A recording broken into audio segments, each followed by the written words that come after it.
Objectif, attirer les clients les plus riches pour capter leurs économies On est parti ? grâce à l'offre de produits financiers de la banque. Et bonjour, c'est Nicolas de Immobilier Compagnie, je suis super content de te retrouver dans cette vidéo. Et dans cette vidéo, si tu es riche, je vais te prendre tout ton argent. Bon, allez, plus sérieusement, une vidéo hyper intéressante, on va décrypter les offres de banque en ligne face aux offres de banque. Et donc ça va être un sujet hyper intéressant, c'est pas un sujet que j'ai déjà traité, j'en parle même pas dans mes programmes parce que pour moi il n'y a pas vraiment d'enjeu et pourtant j'ai peut-être un petit peu tort, mais ça va quand même être intéressant de décrypter tout ça. On va voir ça bien évidemment comme d'habitude sur le fond d'une émission. Je vais faire malheureusement des petits parallèles avec mes programmes puisque j'ai dans mon programme 10 millions bien évidemment je t'apprends à travailler avec les banques. Et on va peut-être un petit peu glisser sur les nouveautés bancaires qui ont été mises en place récemment, mais tu risques d'être un petit peu déçu car ma méthode de travail n'est pas impactée par ces nouveautés. Bref, sans plus de transition, on attaque, mais avant, comme d'habitude et comme veut l'usage, je t'ordonne. Non, plus sérieusement, je t'invite à prendre le téléphone d'un ami et à l'abonner sauvagement à l'émission et je te remercie parce que vous êtes de plus en plus nombreux à le faire parce que je reçois des messages de gens qui me disent « Ouais, il y a un copain qui m'a abonné à ton émission. » Eh bien merci parce que c'est grâce à ça que cette émission se fait connaître. Continuez la famille, continuez, c'est comme ça qu'on grandit. Et puis je pense aussi que si vous le faites, c'est parce que vous appréciez ces émissions et c'est ce qui me permet de me faire connaître. Donc n'hésitez pas et laissez-moi des étoiles, il faut qu'on arrive à 100 notes sur iTunes, on en a 69 les mecs, il en reste pas beaucoup pour arriver à 100. Bon, maintenant on termine avec les 100 premières pages de mon livre Devenir riche sans argent qui sont sur mon site immobiliercompagnie.com et toujours sur mon site ou sur Amazon ou sur la Fnac, bref où tu veux, tu peux acheter Devenir riche sans argent. C'est un livre de 500 pages sur l'argent, la finance, l'enrichissement. Bref, c'est un super bouquin et là aussi je vous remercie parce qu'il marche du tonnerre et c'est grâce à vous. Enfin, et pour terminer, sur immobiliercompagnie.com, dans l'onglet Programme, tu as deux programmes, 1 million et 10 millions. C'est hyper facile. Je t'aide à avoir 1 million et je t'aide à avoir 10 millions. Allez, c'est fini, on attaque. On va donc voir un petit peu finalement toutes ces nouvelles offres qui concernent les offres bancaires qui s'attaquent au sujet des banques parce que apparemment, je ne sais pas si tu es au courant, mais les banques ça coûte de plus en plus cher, elles font de plus en plus faillite. Non, je rigole. Sujet d'un autre podcast. Bref, il y a un problème avec les banques, en tout cas avec les frais de banque. Cette émission va te conduire, à mon avis, à des endroits où tu ne t'attends pas. Et ce qui va être intéressant dans un premier temps, c'est de comparer un peu les offres de banque en ligne par rapport aux offres de banque normales, de voir où tout ça nous mène. Et pour une fois, mes amis journalistes ont à peu près bien fait leur travail. Magnéto Patrick. Et avec les banques en ligne, tout se fait sur le smartphone. Les virements bancaires, les demandes de crédit, le renouvellement des cartes et les services sont, paraît-il, totalement gratuits. Le mec est méga chaud. L'émission a commencé depuis 2 secondes et il intervient. J'adore parce que là, je dois t'expliquer quelque chose d'hyper intéressant. C'est que là, effectivement, tu vois, l'agencement des mots qu'a utilisé le journaliste est parfait. Il paraîtrait que ces services bancaires sont gratuits. Tu peux pas t'imaginer comment cette phrase a un pouvoir sur toi. Il y a eu des tests qui ont été faits il y a des années de ça par plusieurs personnes. On ne va pas rentrer dans les histoires des tests. J'ai lu beaucoup de bouquins sur le sujet qui sont très intéressants d'ailleurs où on t'explique qu'en fait le mot gratuit déclenche quelque chose dans le cerveau humain. Il suffit que je te dise qu'une chose est gratuite pour que tu la veuilles en fait. Et ce qui est hyper intéressant, c'est que si je te propose 2 produits, l'un qui sera gratuit et l'autre qui sera payant, on va imaginer que avant de te proposer ces 2 produits, je t'ai fait un petit coup dans le dos. J'ai inversé les 2 produits, c'est-à-dire que le produit qui est réellement gratuit, qui est de moins bonne qualité, j'essaye de te le vendre, et que le produit qui est de très bonne qualité, je te le refile gratuitement. Et qu'après, je te repropose la même chose en rééchangeant les produits, et à chaque fois tu prends que le gratuit, eh bien à chaque fois, tu trouveras toujours le produit gratuit meilleur. Sauf que, dans l'exemple que je viens de te donner, il y aura eu un moment où tu auras eu un produit bas de gamme gratuitement, il y aura eu un moment où tu auras eu un produit haut de gamme gratuitement, mais à aucun moment tu auras fait la différence. Ce qui va avoir fait chez toi la différence, c'est juste le terme gratuit. Ce que je suis en train de t'expliquer là, ça a été vérifié sur des populations, c'est-à-dire que ce sont des tests qui ont été menés à grande échelle, sur des échantillons de 1000 personnes avec des chocolats en l'occurrence, mais en tout cas le bouquin que j'ai lu, il parlait de chocolat. Et la personne avait fait des étalages avec 2 prix et un produit gratuit. Et il avait beau à chaque fois interchanger les chocolats, la qualité du chocolat n'était jamais, remise en cause. Les personnes trouvaient toujours meilleur le chocolat gratuit. Et ça, c'est hyper intéressant parce que ça signifie quoi? Ça signifie que le mot gratuit a un pouvoir indépendant de ta volonté sur ta consommation, ce qui signifie que en tant que consommateur, ben, toi, tu le sais peut-être pas ou tu le sais, mais surtout, ce qui est intéressant, c'est que les marques, les personnes qui sont en face de toi, elles savent ce que je suis en train de t'expliquer. Et du coup, elles en jouent. Et du coup, ben, tu comprends tout l'enjeu qu'il y a derrière cette émission. Parce qu'aujourd'hui, il y a beaucoup de personnes, des entrepreneurs qui se sont rendus compte qu'il y avait un vrai malaise autour des banques. Et qu'est-ce qu'ils font? Ils s'engouffrent dans la brèche et ils permettent à Nicolas de faire une émission. Et pour commencer donc, plonger dans l'univers de ces banques en ligne. Vous savez que depuis peu, grâce à une nouvelle loi, il est désormais possible de changer d'établissement très facilement. Alors, faut-il se convertir à ces nouveaux acteurs qui promettent des tarifs imbattables? Est-ce le cas? Y a-t-il des frais cachés? Ces banques sont-elles fiables? Quelles sont leurs recettes? Enquête signée Caroline Dibold. Et décidément, j'interviens beaucoup dès le début de cette émission, mais c'est pas ma faute, il me donne à manger, qu'est-ce que tu veux? Bon, alors, deux choses qu'on va voir. On va commencer par la plus courte pour... Non, allez, on va commencer dans l'ordre parce que sinon, ça ne va pas y arriver. On va commencer par la loi Macron. Donc, je ne sais pas si tu es au courant. Donc, en 2015, Macron a fait une loi, d'accord, qui touche vraiment à énormément de secteurs de notre économie actuelle. Donc, en gros, le droit de travailler le dimanche, l'immobilier. Bon, on ne va pas rentrer dans tous les détails de la loi Macron. On va se concentrer sur l'article 43, qui est l'article qui nous intéresse par rapport à l'émission que je suis en train de faire. La loi Macron... elle te permet de changer de banque plus facilement. Et je vais droit au but, parce que je ne vais pas tout te lire de la loi Macron, j'ai fait des recherches comme d'habitude. Mais ce qui est hyper intéressant et qui me fait mourir de rire, c'est que la loi Macron aide à la mobilité bancaire pour le consommateur, donc pour toi. Et quel est son objectif? Elle doit donc te permettre de rencontrer une banque qui va te dire, écoutez monsieur, moi je vais tout faire pour vous, je vais prendre en charge le transfert des opérations que vous avez en cours dans votre autre banque pour que vous veniez chez moi. Et tout ça, elle est censée le faire gratuitement. Donc ça veut dire que, en gros, je m'explique, tu es dans une banque, on va imaginer la banque postale, excusez-moi de les citer, et tu veux changer de banque, tu vas dans une autre banque. Et l'autre banque, elle doit prendre en charge, normalement sans aucun frais en tout cas, le transfert et la clôture de l'ancien compte à son profit. Alors ça me fait doucement rigoler parce que à un moment donné, il y a bien quelqu'un qui va faire le travail et il va bien falloir le payer. Et là, il y a une loi qui dit qu'il faut le faire gratuitement. Alors la loi elle a été faite en 2015, elle est rentrée en vigueur le 6 février 2017, en tout cas l'article 43 dont je suis en train de te parler, et elle concerne le compte bancaire individuel vers un autre compte bancaire individuel, le compte joint vers un autre compte joint, le compte en indivision vers un autre compte en indivision, et un compte individuel vers un autre compte individuel. Donc par exemple, tout ce qui est PEL, CEL, PEA, etc., etc. ne sont pas concernés, ce n'est pas gratuit. Ne me fais pas dire ce que je ne t'ai pas dit. Bon, je te dis ça pourquoi? Parce que là, ils viennent parler de la loi Macron et c'est en plein dans le cœur du sujet. Donc j'aime bien que tu saches de quoi on est en train de parler. Deuxième élément, tu as commencé à avoir l'habitude dans ces émissions. Mais il a dit que c'était Caroline Dibold qui avait fait Dibold, je sais pas comment il faut dire, excuse-moi Caroline si tu m'écoutes, c'est elle qui a fait ce reportage. Et tu sais que j'aime bien aller faire des recherches sur les journalistes qui font les reportages de plus en plus parce que, bon, pour le coup elle a bien fait son travail et je crois que j'ai une explication. Donc déjà tu as dans son cursus, apparemment elle a fait du neuromarketing scientifique public, elle a travaillé pour le groupe M6, elle a fait Sciences Po et voilà, elle est devenue journaliste spécialisée en entreprise culturelle. Elle est en freelance et ça lui donne un énorme avantage parce que du coup, elle est quand même à son compte. Donc, elle a un angle d'approche qui, à mon avis, est intéressant. Et je pense que c'est pour ça qu'elle a bien fait son émission. Comme quoi, tu vois, je sais aussi être sympa avec les personnes. Je ne suis pas qu'une personne qui fait que critiquer les angles d'approche. Je t'avoue que là, on va bien s'amuser. Très bon reportage. C'est parti. Depuis un mois, Sophie, François et leurs deux petits garçons profitent chaque week-end de balades dans la forêt de Fontainebleau. 1, 2, 3, sautez! Un rêve que ce couple d'ingénieurs peut réaliser grâce à sa nouvelle maison. Ils viennent de l'acheter pour 605 000 €. On rentre préparer à manger?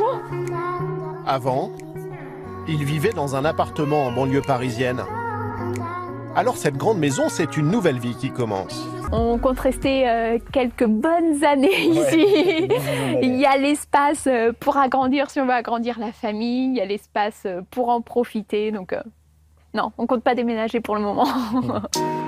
Mais pour s'offrir la maison d'une vie, Sophie et François ont dû négocier un crédit immobilier de 420 000 €. Après avoir signé le compromis, ils décident d'aller voir la banque dont ils sont clients depuis 12 ans. Sa proposition, un taux de 1,45%. Ils vont alors chercher moins cher dans leur ordinateur. Donc du coup, on a fait aussi des simulations sur les banques en ligne parce que le résultat est quand même instantané. Et surtout, on a pu faire la simulation à 21 h, une fois que les enfants étaient couchés, sans avoir vraiment à prendre rendez-vous et se déplacer sur un créneau qui d'habitude appartient à la vie quotidienne, quoi. De l'autre côté de l'écran, c'est un banquier qu'ils ne verront jamais, qui traite leur dossier presque instantanément. On a eu un accord de principe en fait en environ 10 minutes, mais qui lui était beaucoup plus compétitif, vu que la première proposition qui nous a été faite, c'était 1,27%. Et on a eu une très bonne surprise parce que finalement, quand on a monté le dossier de prêt et qu'on leur a renvoyé nos offres, finalement, ils ont même été jusqu'à nous proposer 1,09% sur 19 ans, donc une proposition encore plus intéressante que la banque classique. Un taux bien inférieur au 1,45% de leur banque. Une économie de 15 000 € sur 19 ans. Le couple a aujourd'hui fait de cette banque en ligne sa banque principale. Entrons dans le vif du sujet et voyons ensemble un petit peu des détails qui, je pense, t'ont alerté. Il y a un premier point qui est intéressant, c'est que, je pense que tu l'as noté, mais ils ont acheté une maison à 605 000 € et ils cherchaient une banque pour financer 420 000 € de crédit. Je ne sais pas si tu as fait rapidement les comptes dans ta tête, mais on est quand même sur des personnes qui ont 185 000 € d'apport. Autant dire, c'est pas monsieur tout le monde qui a cette somme sur ses comptes. On va pas se mentir, c'est quand même un point important. À la façon dont le reportage est amené, on comprend qu'on est sur des personnes classiques, avec un profil classique. Dès que tu es investisseur, tu n'es plus classique, il faut que tu l'entendes. Et je ne cherche pas, en faisant ça, à faire de nous des parias ou à nous mettre à l'écart ou à faire de nous une tribu qui se battrait contre les autres. Non, je veux vraiment que tu comprennes déjà que quand tu regardes ce genre de reportage, ton devoir, ton obligation dans ta tête, c'est de tout de suite faire un switch et te dire « Ok, telle et telle situation ne correspondent pas à ce que moi je suis en train de mettre en place dans ma vie ou à ce que je fais. » ou voilà, il y a un écart en fait. Et j'ai pas de jugement en disant ça non plus. Je veux que ce soit bien clair. Je trouve que c'est complètement ok. Ils ont acheté la maison de leur rêve. Tant mieux pour eux. Moi, je suis content pour eux.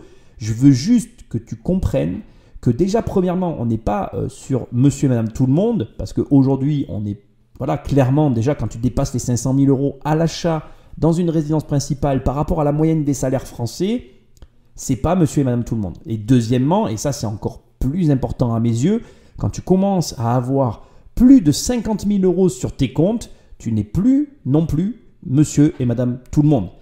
Ça paraît bête, mais c'est hyper important. Et pourquoi je te souligne tout ça? Parce que, on va être très clair, les banques en ligne préfèrent les profils classiques, alors que les banques classiques vont être capables de financer des profils atypiques. Et pour moi déjà, d'entrée de jeu, dans ton esprit, tu dois faire le switch et comprendre qu'il y a cette distinction qui se fait naturellement. Maintenant, attention, ne me prête pas des intentions qui ne seraient pas les miennes.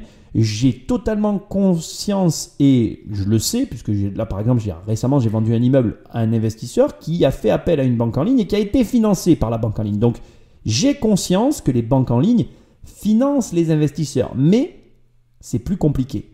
Et c'est hyper important pour moi de te le préciser. Pareil, il faut que tu comprennes que là, on te parle d'un accord de principe donné un soir en ligne, validé, etc. Mais sur un profil classique qui rentre dans les cases de la banque en ligne. Je ne dis pas que tu n'y arriveras pas. Je veux juste que tu apprennes, et je trouve que c'est un exercice intéressant ce qu'on est en train de faire là, il faut que tu apprennes à faire la part des choses. Et ici, au début de ce reportage, ce que tu dois en tirer, c'est que tu fais la part des choses. Quand tu écoutes une émission ou que tu écoutes quelqu'un qui te parle et qui commence à te parler en tant que particulier par rapport à ses comportements de particulier, premièrement, il ne faut pas que tu le juges. Ce n'est pas parce que tu es investisseur que tu es meilleur que lui. D'abord, tout le monde ne peut pas être investisseur, ce n'est pas fait pour tout le monde, ce n'est pas vrai. Et ensuite, deuxièmement, il faut comprendre qu'on n'a pas tous les mêmes aspirations. Il y a des gens qui veulent juste une vie tranquille, avec pas d'histoire, et je peux le comprendre. Des fois, par exemple, moi, je me fatigue en fait. Je me dis, putain, quand est-ce que tu te poses en fait? Et puis quand je me pose, en fait, je m'emmerde. Donc, si tu veux, c'est un paradoxe qui est insoluble. Et sûrement, si tu m'écoutes, tu es pareil que moi. En réalité, j'aime bien partir en vacances maintenant, je l'avoue. Ma femme m'a appris ça et je la remercie parce que moi, je partais jamais en vacances avant de la connaître, tu vois.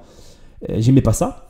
Et je vais pas te mentir, aujourd'hui, ben voilà, j'ai un raisonnement qui est pas comme tout le monde. Et moi, quand je vois ça, je suis admiratif parce que je suis super content pour ces gens. Ils sont super heureux de leur baraque et je suis tant mieux pour eux en fait.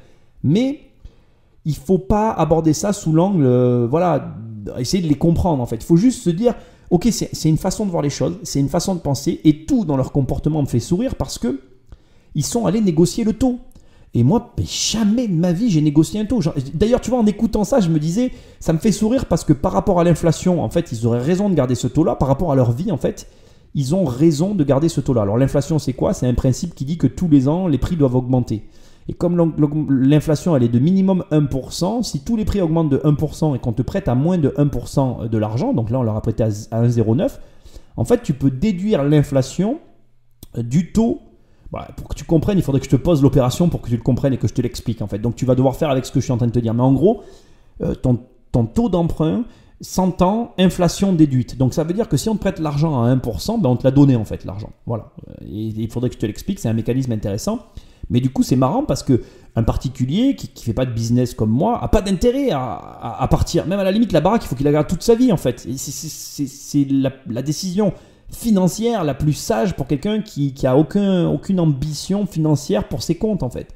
Par contre, là où ça devient intéressant, c'est que dès que tu as de l'ambition, en fait, comme moi, tu vois, ça ne me fait ni chaud ni froid en fait. Quand j'entends qu'ils ont changé de banque pour 0, alors tu vois, ils étaient à 1,45 à leur banque, et l'autre banque leur a fait un taux à 1,09, tu vois. Donc ça veut dire qu'ils sont partis pour 0,36% du montant du prêt. Alors on va pousser le vice, tu vois, à essayer de voir pour combien ils ont quitté leur banque. Voilà, ils ont quitté leur banque pour 1500 € par an. Alors c'est sûr que 1516 € par an fois les 19 ans qu'ils leur ont prêté, on parle d'une petite somme rondelette. Mais en fait, tout est toujours à mettre en perspective. Quand tu es capable de gagner cette somme dans l'année, tu ne quittes pas la banque pour 1500 balles en fait. Quand tu gagnes 1500 balles en une journée, tu ne quittes pas la banque pour 1500 balles. En fait, tout est relatif. Et c'est intéressant ce que je suis en train de te dire. Excuse-moi, je ne dis pas ça pour... Mais ce que je veux que tu comprennes, c'est que c'est relatif à ta situation. Donc, ma façon de parler est relative à ma situation. Ta façon d'aborder la finance est relative à ta situation. Et la façon d'aborder ces finances de tes parents est relative à leur situation. Donc, chaque situation est relative. Chaque personne a raison. Parce que chaque personne connaît mieux que toi sa situation financière. Et tu ne peux pas présumer ou même présager de la situation de l'autre. Parce que si une personne n'a aucune ambition et n'envisage pas d'investir et de gagner plus, elle a raison de quitter sa banque pour 0,36%. Mais si comme moi tu es un investisseur, les 0,36%, tu préfères les laisser à ta banque et négocier autre chose. On continue. Et si le guichet du coin de la rue, c'était devenu ringard? Depuis 2 ans, le torchon brûle entre la banque et ses clients. En cause, la hausse des frais bancaires. Alors près d'1 Français sur 5 envisage de quitter son banquier, encouragé par la nouvelle loi sur la mobilité bancaire qui facilite les formalités. De quoi aiguiser l'appétit des banques en ligne. Au bout de nos doigts, elles nous proposent de gérer notre argent via Internet. Des primes de bienvenue, la promesse de frais réduits et d'un service équivalent à ceux des banques traditionnelles. Alors les banques en ligne vont-elles tuer les banques traditionnelles? Sont-elles vraiment gratuites? Et quels sont les pièges à éviter si vous devenez client? En tout cas, s'inscrire sur une banque en ligne n'a jamais été aussi rapide. Démonstration avec la petite dernière, N26, qui propose d'ouvrir un compte en un claquement de doigts. Une fois rentrées ses informations personnelles, le futur client reçoit un appel vidéo. Pour l'identification, j'ai besoin de 2 documents d'identité. Vous êtes en possession de les 2. À travers le téléphone, cette opératrice vérifie les papiers d'identité. Promesse tenue, en seulement 5 minutes, le compte est ouvert sur l'application. À peine 2 jours plus tard, la carte bancaire gratuite peut être utilisée. Résultat, ces 10 dernières années, 3 millions de Français sont devenus clients des banques en ligne, avec une motivation, arrêter de payer des frais bancaires. J'aime beaucoup la question qui vient d'être posée au travers du reportage. Est-ce que les banques en ligne vont tuer les vraies banques? Est-ce que le service est mort? Alors, avant qu'on s'attaque au vrai vif du sujet, on va couvrir d'abord cette introduction et tu vas comprendre que l'émission va plus ou moins répondre à cette question-là qui est ni plus ni moins que la question de fond qu'il y a derrière tout ce petit reportage.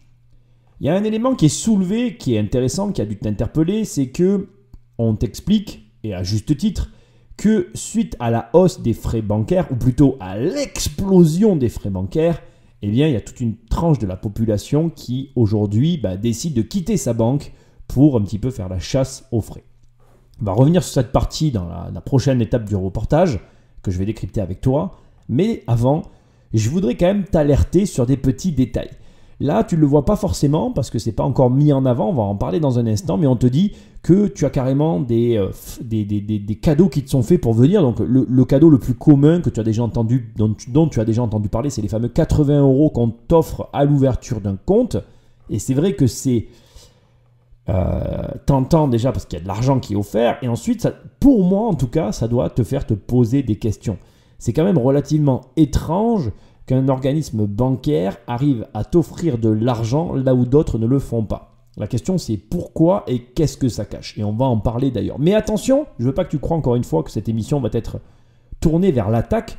Je te l'ai dit dès le départ, pour le coup et pour une fois, les journalistes ont vraiment bien fait leur travail. Et moi je vais juste venir analyser des bouts ou des éléments qui n'ont pas été donnés tout simplement. Mais globalement, le programme a été bien fait. Maintenant, là, il y a un détail qui m'a aussi interpellé. Quand on te dit 3 millions de personnes ont choisi des banques en ligne. Dit comme ça peut paraître énorme. Sauf que, je ne sais pas si tu le sais, mais aujourd'hui, on est 67 millions de Français. Ce qui est quand même relativement conséquent. Donc, ce que je veux que tu comprennes, c'est qu'aujourd'hui, pour être très précis, ces 3 millions de personnes qui sont allées dans des banques en ligne représentent 0,045% de la France. Ce qui veut dire que quand on te dit 3 millions, c'est un gros chiffre. En fait, ces 3 millions, ça représente que 0,45% de la France. Alors, il y a un autre chiffre qui est intéressant et qui, à ce stade, je veux qu'il soit précisé parce que je le trouve fort intéressant.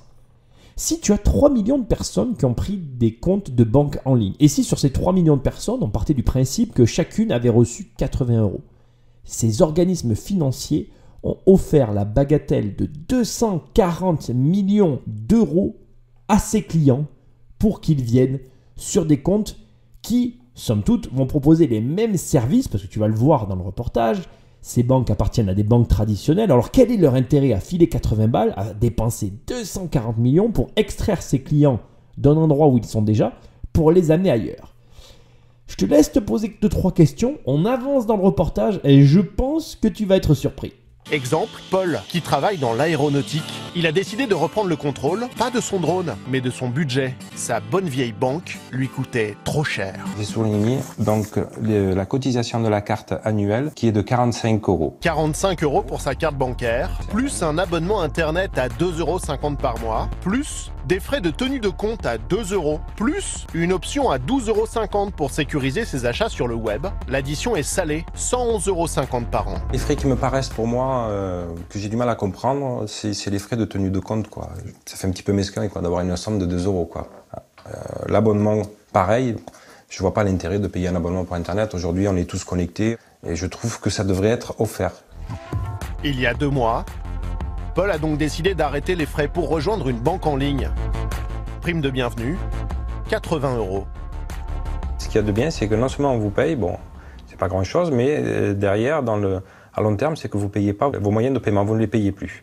Ils sont complètement gratuits et puis là, il y a marqué 0 frais, 0 € de frais.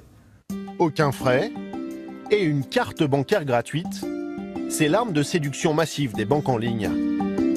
Conquis par le concept, Paul est devenu client de 3 banques virtuelles et collectionne aujourd'hui les moyens de paiement gratuits.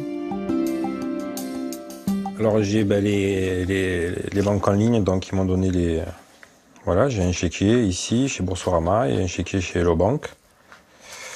Et puis les moyens de paiement, ils sont là à disposition, donc 2 cartes Hello Bank. La carte donc Fortuneo. Ouais, Gold aussi. Gold. La banque en ligne, c'est pour lui un aller sans retour. Sa carte bancaire, qui lui coûtait 45 € chaque année depuis près de 20 ans, finira à la poubelle. Alors, le petit craquement que tu entends là, ce petit bruit, en fait, c'est le découpement de la carte. Attends, on le remet. Revoir la carte bancaire de Paul. Alors, c'est hyper intéressant parce que Paul te montre un petit peu le... Moi, je trouve que c'est toujours intéressant. Voilà, je vais prendre le truc sous cet angle-là. Je trouve que c'est toujours intéressant de voir le ressenti d'un client par rapport à un service. Et personnellement, si j'étais propriétaire d'une banque, je regarderais avec attention ce reportage parce que là, on voit vraiment en fait le ressenti d'un client. Alors, avant que j'attaque le vif du sujet, je vais devoir cadrer un petit peu le débat ou cadrer un peu le cadre dans lequel on évolue ici. C'est assez spécial, pourquoi ? Parce que le premier point qui est important pour moi, sur lequel je pourrais glisser mais qui ne va pas être non plus le cœur du sujet, c'est que Paul finalement nous dit que pour lui, c'est pas normal que ce soit payant et que ça devrait être gratuit. Il est facile de comprendre que ça, c'est un faux argument. Pourquoi ? Parce que Paul, en fait, lui-même n'accepterait pas de travailler gratuitement. Et aujourd'hui, en réalité, lorsqu'il prononce ces mots, lorsque Paul nous dit « En fait, ça devrait être gratuit, je ne comprends pas pourquoi je paye ce service », c'est parce que tout simplement, il ne voit pas la valeur de ce qu'il possède. Et parce qu'aujourd'hui, Internet est devenu usuel. C'est-à-dire que quand tu prends un abonnement Internet, tout est compris à l'intérieur et tu as tellement de services dans ton téléphone que le service bancaire, en réalité, ce que propose la banque en échange de ce qu'elle te facture, eh bien, n'est pas visible pour le client. Alors, il y a beaucoup de choses qui sont non visibles au travers de ce reportage et que je vais devoir mettre en avant. Je peux me tromper dans ce que je te dis, mais c'est l'analyse que je vais te fournir. Pourquoi je te précise ça avant de commencer ? Parce que on peut analyser la situation sous 1001 coutures. Paul travaille dans l'aéronautique. C'est un bon revenu. Pour cadrer ce débat, je dois déjà t'expliquer quelque chose de très important. Tu vois, à la fin, Paul te montre ses cartes Gold. Il a plusieurs cartes Gold. La carte Gold, c'est en fait une carte qui t'offre un service plus. Alors, je te donne des exemples de ce que te propose une carte Gold.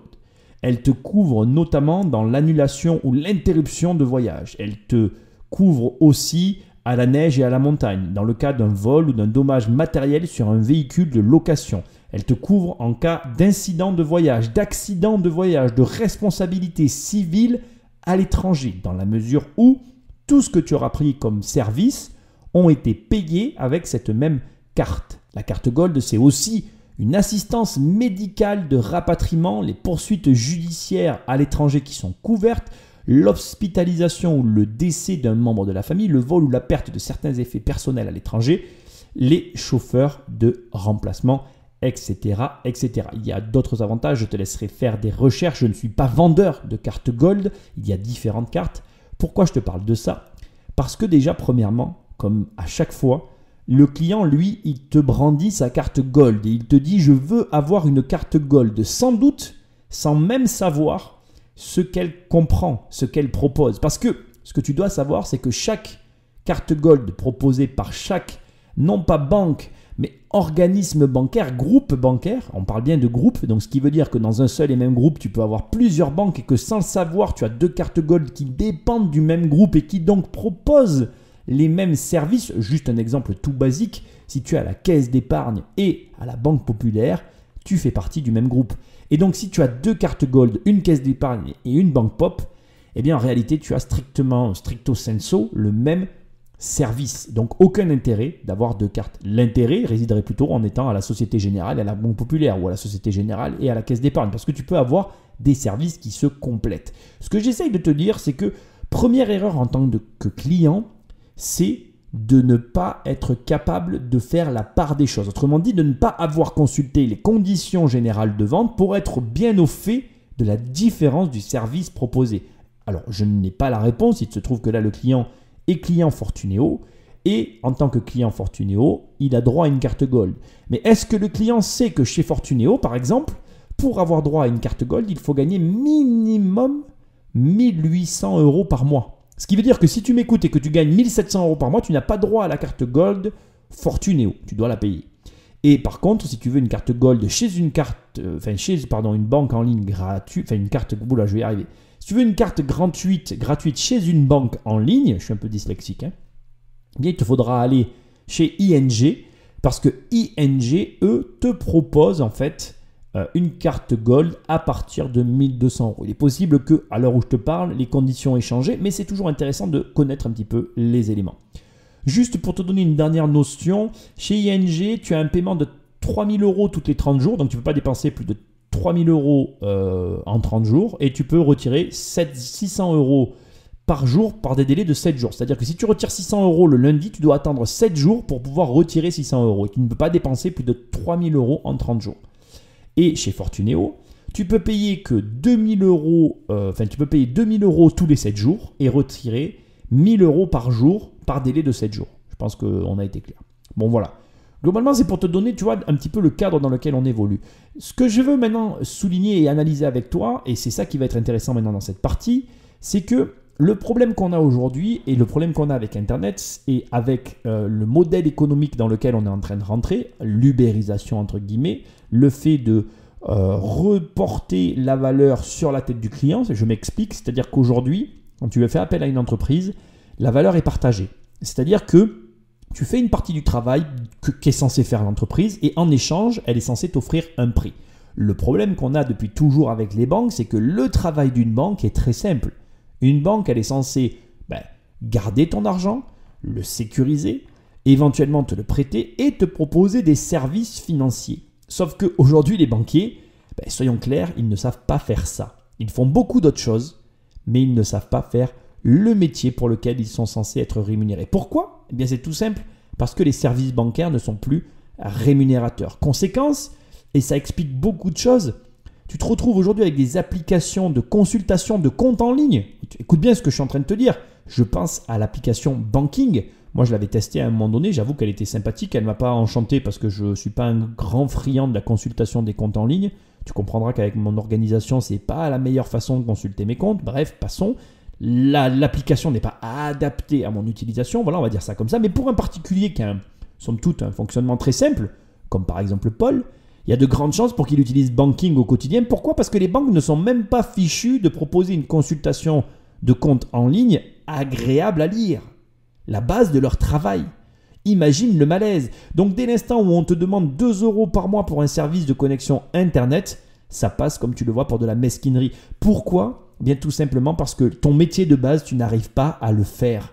Et ce que je suis en train de te dire là, c'est hyper intéressant parce que c'est valable dans tellement de domaines, t'imagines pas. Il y a beaucoup aujourd'hui d'entreprises qui ne sont pas fichues de bien faire ou de faire en tout cas correctement leur métier de base et qui du coup se perdent dans tout un tas d'autres éléments, enfin dans tout un tas de considérations annexes, connexes à leur activité et qui au bout du compte font que leurs clients ne s'y retrouvent plus et ne sont plus d'accord de payer le prix qu'on leur demande. Ce qui nous amène du coup à cette conclusion un petit peu abrupte, mais qui est pourtant bien réelle, qui consiste à se demander pourquoi aujourd'hui les organismes bancaires se sont autant égarés. Et la réponse, tu la connais, je t'en ai déjà parlé dans l'affaire Kerviel, podcast que je t'invite à réécouter. Le problème, c'est les intérêts. On en revient à ce problème de base. Tu vas t'intéresser à ce qui te rapporte réellement de l'argent et pas aux activités annexes. On va continuer d'avancer parce que dans cette partie de l'analyse, déjà, tu penses que tu y vois assez clair sur le terrain sur lequel je t'emmène. La suite te réserve encore des surprises. Alors la banque en ligne est-elle vraiment gratuite ? Eh bien en fait, pas vraiment. C'est ce que nous allons découvrir chez ING Direct, filiale d'une banque hollandaise. Ici, pas de guichet pour accueillir la clientèle, mais de grands open space et une centaine de téléconseillers qui gèrent 1 million de clients. Je vais prendre votre nom, on va vérifier votre dossier ensemble. Leur objectif, c'est d'en faire le moins possible et de rendre le client autonome sur le site pour gagner du temps. Bon, fais pas ton choqué là, hein. Je sais ce que tu vas te dire, ils essayent d'en faire le moins possible. Mais en fait, c'est pas vraiment ça, c'est exactement ce que je viens de t'expliquer. C'est le nouveau système de l'ubérisation. Le but n'est pas, c'est une présentation journalistique qui n'est pas totalement fausse en réalité. L'entreprise reportant la valeur sur le client, son objectif est de rendre le client autonome. Donc, Il faut que pour que l'échange soit fait, pour que l'entreprise s'y retrouve, elle ne t'offre pas en fait. Elle ne t'offre pas, comment je vais dire, elle ne t'offre pas la tenue de compte. En réalité, c'est du marketing. Et pour qu'ils arrivent à s'y retrouver, ils doivent chercher à faire en sorte que le client passe le moins de temps possible avec les opérateurs, soit le plus autonome possible, etc. etc. Alors donc juste pour information, ING Direct c'est aussi 80 € offerts pour la première ouverture d'un compte courant chez eux et avec en plus 40 € d'offert pour toute première ouverture de livret LDD ou LEO. Voilà, je sais pas ce que c'est, mais bon, accompagnement d'un premier versement de minimum 100 €. On va y revenir. Juste, je voulais que tu entendes ce petit passage pour que tu comprennes bien ce que je t'explique. En fait, ce n'est pas un cadeau, il n'y a pas d'assistance. Là où ton conseiller te reçoit et te conseille, on n'a plus personne en face.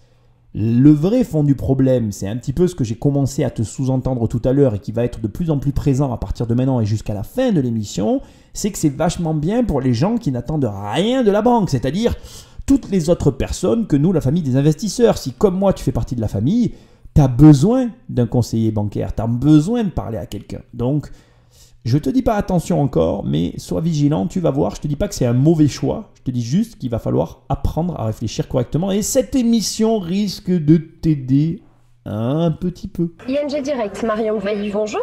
Oui, bonjour.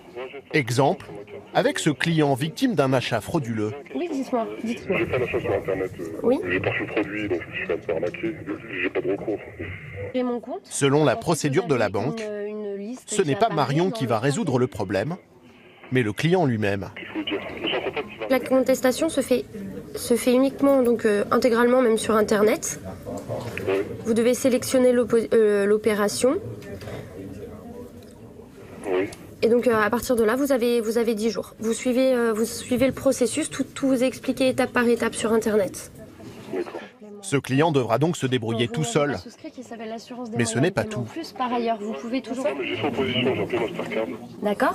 Et par contre, vous allez me renvoyer une carte. Voilà, exactement, de manière automatique. Question, monsieur Iwash, C'était tout. Non. Dans une banque classique, fabriquer une nouvelle carte fait partie du service, mais pas ici.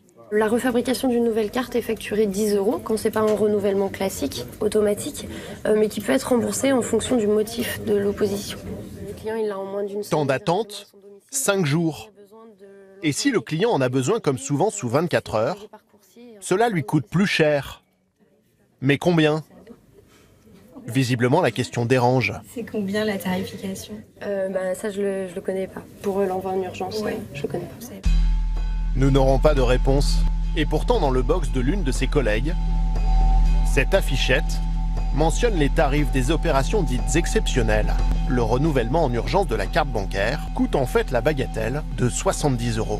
Alors là, tu vois, c'est vraiment hyper intéressant. On est à 200% dans ce que je t'expliquais tout à l'heure, c'est-à-dire que les personnes, toi, moi, tout le monde, en fait, on est tous pareils. On ne lit jamais entre les lignes. Et en fait, on nous vend quelque chose toujours au détriment de ce qu'on nous cache. Et je suis désolé de te le dire, je vais pas faire genre que c'est tout le temps comme ça à la vente, heureusement que non, tu vois.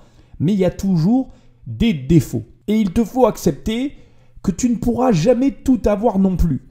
L'idée, c'est qu'à un moment donné, on te propose un service qui corresponde à tes attentes. Mais ces attentes n'incluent pas, bien évidemment, les cas particuliers. Alors, il y a plusieurs raisons. La première, au lancement d'une boîte, c'est souvent l'ignorance des créateurs de l'entreprise.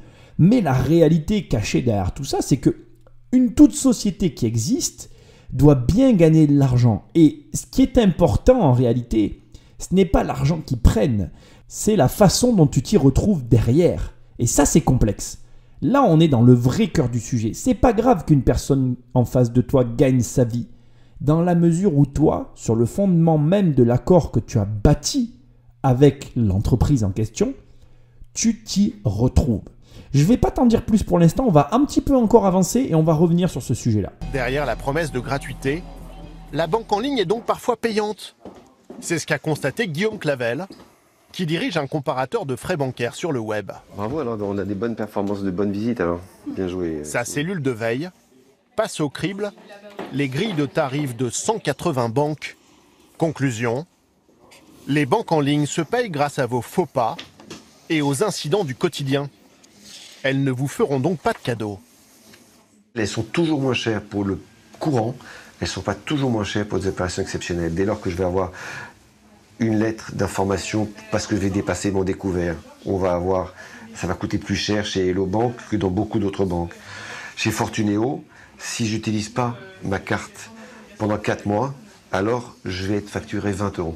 Son conseil, mieux vaut les éviter si vous n'êtes pas parfaitement à l'aise sur Internet. Les banques en ligne sont faites pour les gens qui sont autonomes. Dès lors que je veux avoir de l'assistance pour faire un virement, que je veux le faire avec un conseiller qui va le faire pour moi au téléphone. Si je veux commander un chéquier et que je vais le faire par téléphone en parlant à un conseiller. Si je veux relever le plafond de ma carte bancaire et que je veux parler, alors chaque fois, par exemple chez Boursorama Banque, je vais payer 5 € pour relever mon plafond, je vais payer 5 € pour commander un chéquier, je vais payer 5 € pour faire un virement. Alors que dans d'autres banques et dans des banques traditionnelles, c'est moins cher, même si je le fais au guichet avec mon conseiller personnel. Tu sais ce que je m'apprête à te dire? Oui que tu le sais, hein. Méfie-toi. Méfie-toi du marketing. Le marketing est partout. Méfie-toi de moi, méfie-toi de tout le monde. Bien évidemment que j'aurais tendance à te dire que mes produits sont les meilleurs. C'est mes produits. Je vais tout faire pour que tu utilises mes produits. Mais quand je dis cette phrase, je ne la dis pas en parlant que de mes produits. Je te dis ce que vont te dire toutes les entreprises en fait. Tout le monde aura ce discours pour son propre produit. Et c'est facile de le comprendre en fait. L'objectif est de te faire payer et de venir prendre ton argent pour pouvoir alimenter la machine de l'entreprise. C'est la logique de toutes les sociétés. Même si chacune de ces sociétés ne te dit pas complètement la vérité. Là, la vérité, elle est nue. Elle est devant toi. C'est-à-dire que comme il te dit, si tu n'utilises pas bien Internet, si tu n'es pas en gros, il faut que tu sois un client lambda qui n'attend rien de sa banque. Ça existe. Ça existe, mais aucune entreprise ne peut te dire ça. Et tu sais, c'est comme quand tu te maries avec quelqu'un ou quand tu te mets avec quelqu'un ou quand tu décides de faire ta vie avec quelqu'un. Bref, quand tu décides de te mettre à deux mains dans la main pour aller de l'avant dans la vie. Tu n'as aucun moyen de savoir si le couple que tu vas créer va fonctionner. Par contre, il y a une chose qui est complètement vraie et que j'aimerais que tu arrives à partir de maintenant à te mettre dans la tête et à sortir de ton langage qui est assez complexe, mais tu vas faire cet effort pour moi s'il te plaît. Il faut que tu arrêtes de dire que c'est la faute de l'autre. Rien n'arrive à cause d'une des deux personnes. Tout ce qui t'arrive dès l'instant que tu es en couple, t'arrive à tort partagé. Si quelque chose se passe, c'est parce que tu as mal fait une autre chose et ça a entraîné une réaction en chaîne qui a conduit au résultat auquel tu te trouves aujourd'hui. Et même si ce résultat te déplaît fortement et même si tu as l'impression que ce résultat est indépendant de ta volonté. Ce que j'essaye de te dire, je vais faire le parallèle maintenant avec ce que je suis en train de t'expliquer, c'est que tu ne pourras jamais tout avoir. Et si tu en as marre des banques, si tu en as ras-le-bol et que tu veux aller sur du business en ligne pour ne plus payer tous ces putains de frais, excuse-moi j'ai été vulgaire parce que je te comprends, eh bien tu as raison. Mais ça sera au détriment d'autres choses. Tu n'auras jamais tout. Si les banques existent avec ce système, avec ce mode de fonctionnement, c'est bien parce qu'aujourd'hui, c'est rentable et ça fonctionne comme ça. Et ça ne veut pas dire que l'autre modèle économique qui est en train de se développer est fait pour toi. Et ça ne veut pas dire non plus que tous ces frais qu'ils nous prennent sont justes. Je pourrais t'en parler des heures. J'ai plusieurs sociétés, je peux t'assurer que c'est compliqué quand tu vois tous les frais qui nous sont pris sur l'ensemble de nos comptes. Ça représente beaucoup d'argent. Mais encore une fois, ça dépend aussi de la relation que tu crées avec la banque. Qu'on te prenne de l'argent, c'est une chose. Mais qu'est-ce que tu leur demandes en retour pour que cette chose te soit rendue? C'est pas le tout de se plaindre. En réalité, tu te plains parce que tu ne demandes rien en retour. Et dans ces cas-là, tu as raison de te plaindre. Mais si tu demandes des services ou si tu demandes des choses comme un crédit immobilier pour investir dans l'immobilier, et là, tout de suite, tu peux accepter de payer des frais parce que tes pertes sont couvertes par tes gains. Apprends à raisonner comme ça et tu verras que tu verras la vie différemment. Les banques en ligne ne tiennent donc pas toujours leurs promesses zéro frais. Et pour gagner de l'argent, elles ont une autre stratégie. Attirer en priorité les clients les plus rentables. Retour chez ING Direct à Paris. Au service ouverture de compte. Chaque jour, Mélissa examine de près des dizaines de dossiers. Il faut vérifier sa pièce d'identité, sa facture en fin de compte, l'ETF, si ça correspond bien à l'adresse qu'il a indiquée sur sa convention. Et ensuite, c'est ce qui est des revenus, son bulletin de salaire. Pour ce client, il touche par mois 3 138,58 €. Son bulletin de salaire correspond bien à ce qu'il a renseigné et à nos plafonds de paiement et à l'offre bancaire. On va pouvoir lui ouvrir le compte. Et surtout lui offrir la carte bancaire gratuite, réservée au portefeuille bien garni. 1 200 € de revenus mensuels ou 5 000 € d'épargne. Objectif : attirer les clients les plus riches pour capter leurs économies grâce à l'offre de produits financiers de la banque. Ça, c'est la mission de Julien Schall. Avec son équipe, il élabore des stratégies pour vendre des placements aux clients de la banque. Exemple, un nouveau fonds d'assurance vie dont il prépare aujourd'hui le lancement. Ne t'imagine pas que seules les banques en ligne ont cette stratégie. Ça serait illusoire. Toutes les banques ont strictement la même stratégie, à savoir qu'elles cherchent toutes à aller vers les clients qui ont le plus d'argent. Ce sont eux qui leur rapportent le plus. Bref, ce sont ces clients-là qui leur permettent d'accéder à un niveau supérieur. Il ne faut pas te voiler la face. C'est, encore une fois, pas ton argent qui les intéresse. Il y a une stratégie qui est mise en place. On cherche à cibler, obtenir une certaine clientèle. Quand on l'obtient, eh bien, voilà, on est content. Et là, c'est vraiment intéressant parce que tu te rends vraiment compte que la gratuité cache toujours quelque chose. Rien n'est jamais gratuit. D'ailleurs, on va faire un parallèle qui est très simple. Pourquoi je t'offre les 100 premières pages de mon livre? Parce que mon livre fait 500 pages. T'offrir 100 pages, c'est un petit peu te donner l'eau à la bouche.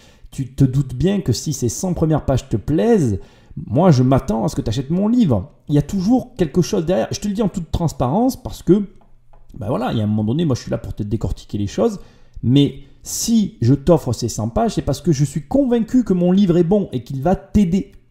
Et si la banque croit en ses services en ligne, alors après, voilà, tout l'enjeu est là. Est-ce que tu es sûr de travailler avec les bons prestataires? Est-ce que les prestataires avec lesquels tu travailles croient en leurs produits ou croient en l'argent qu'ils gagnent sur ton dos? Et ça, c'est la vraie question. Alors, on va faire une extension, on va aller un petit peu plus loin. Il y a des années de ça, j'avais vu un reportage sur un des patrons d'un des plus gros groupes de tabac des États-Unis, enfin, je crois qu'il est basé aux États-Unis d'ailleurs. Et j'avais été choqué de voir le manque de considération par ce PDG pour ses clients. Et là, on avait clairement quelqu'un qui gagnait énormément d'argent sur le dos d'une drogue, on va pas avoir peur de le dire, mais qui pour autant n'avait aucune considération pour ses clients. Et je vais t'avouer une chose, je ne peux pas donner de l'argent à ce genre de personnage. Et je peux que t'inviter à aller vers des gens qui croient en ce qu'ils font. Si tu prends mes produits, moi je crois à fond dans ce que je suis en train de faire. J'y crois tellement fort, je suis tellement convaincu que si tu prends un de mes produits, ça va changer ta vie, que je t'offre un bout de mon produit. Et toute la question, tout l'enjeu est de savoir qui se cache derrière les sociétés que tu consommes. Et moi, je crois en ça, en fait. Je crois vraiment qu'avant même de consommer une société, on consomme des personnes. D'ailleurs, c'est la plus grosse erreur qu'ont fait toutes les banques actuelles, classiques au sens large du terme, les anciennes banques. Elles ont voulu déshumaniser la banque. Elles ont cherché à faire tourner leurs directeurs, tourner leurs conseillers pour éviter que ces gens-là ne nouent des liens avec leurs clients. Ça a été la fin pour eux de leur règne. Parce que si à l'inverse, elles avaient continué dans ce rapport de proximité, bien les choses se seraient passées différemment. Et ce qu'il y a de très intéressant, c'est que tu peux prendre ce secteur, la banque, adapter ce que je suis en train de te dire à ton secteur et essayer de comprendre ce qui se cache derrière. Toutes les personnes, autant que nous sommes, toi, moi, n'importe qui autour de toi, on consomme avant tout des émotions, des êtres humains, des personnages, bien au-delà de ce que peuvent représenter ces personnes. Moi, j'en suis en tout cas la preuve vivante, j'ai déjà été dans des banques pour la personne bien au-delà de ce que la banque pouvait m'amener comme service, jusqu'à ce que je ne supporte plus l'état du service qui m'était proposé. Donc ce que tu dois comprendre, c'est que tu consommes avant tout des personnes et que si les banques voulaient contre-attaquer, voulaient réellement faire face par rapport à cette concurrence, eh bien elles s'humaniseraient, elles se réhumaniseraient, parce que le pire dans cette histoire, c'est qu'elles étaient comme ça avant, qu'elles ont, je ne sais pas pourquoi, elles se sont imaginées que c'est ce qui les avait conduits à leur perte, alors que pas du tout, c'est autre chose qui les a conduits à leur perte, mais ce n'est pas le sujet de cette émission. Et du coup, elles se sont déshumanisées pour éviter Alors certains débordent parce que ceux-là, ils sont réels, mais bon, voilà. Écoute, on va continuer et tu vas voir que là encore, il y a des petites surprises qui arrivent. Et Elsa, du coup, on va s'adresser à qui? On a à peu près le plan clair sur le ciblage? Alors, on aura du push en mailing, comme disait Thibaut. En français. Sur ça, on a avancé sur les créas et on... Cela signifie que l'équipe finalise aujourd'hui le mail pour vendre ce nouveau placement à ses clients. Car l'assurance vie est un produit particulièrement rentable pour la banque. Aujourd'hui, on a plus de 170 000 clients qui nous font confiance pour des produits d'investissement, donc de l'assurance vie, des comptes ou des PEA, et on a pratiquement 5,5 milliards d'encours. 5 milliards d'euros placés par les clients, qui rapporteraient chaque année à la banque une belle commission. Plus de 10 millions d'euros selon nos estimations. Là, c'est bon, on y est, on touche du doigt où est l'argent pour les banques. Il est bien évidemment dans l'argent placé. On va pas refaire ce qui a été dit, les 5 milliards, c'est bon, tu les as. Je voudrais juste maintenant te faire un petit calcul qui a pour moi toute son importance. On va imaginer que chaque personne, d'accord, il y a, comme je te l'ai dit, environ, on va prendre juste 1 million de personnes qui sont chez la banque en question. Et on va imaginer qu'elles aient toutes payé, d'accord, une fois au moins un service qui coûte 2 fois le prix normal de ce même service dans une banque. Donc ça veut dire que ces 1 million de personnes ont donné 120 millions d'euros à la banque pour un service qui a une valeur de 60 euros et qui là est facturé 120 euros. Et à ces 1 million de personnes, en fait, la banque a offert quasiment 80, elle a offert, non, elle n'a pas quasiment, elle a offert 80 euros, ce qui représente 80 millions.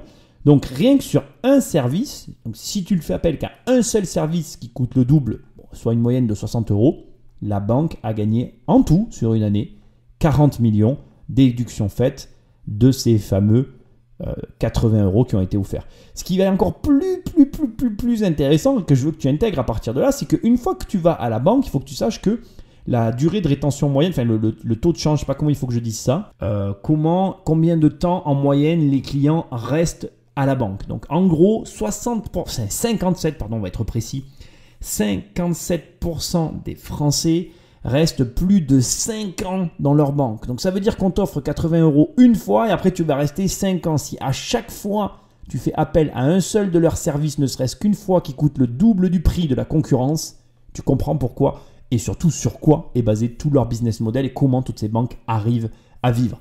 Il n'y a que 15% qui restent entre 3 et 5 ans, 15% encore qui restent entre 1 et 2 ans et seulement 13% d'entre nous qui restent moins d'1 an dans la même banque.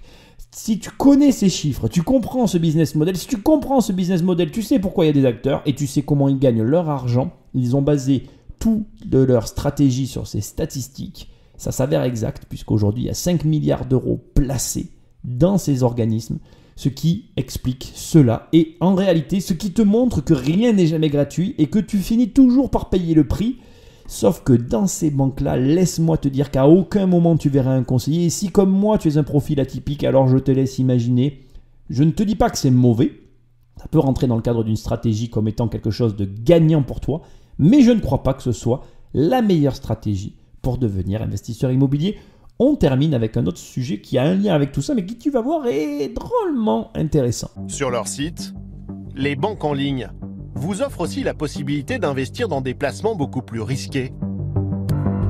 En ouvrant un compte titre, n'importe qui peut boursicoter de chez lui, depuis son ordinateur, avec parfois d'énormes déconvenues.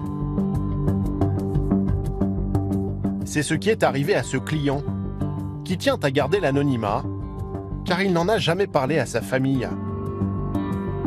Il y a 3 ans, il commence par jouer en bourse sur des actions du CAC 40.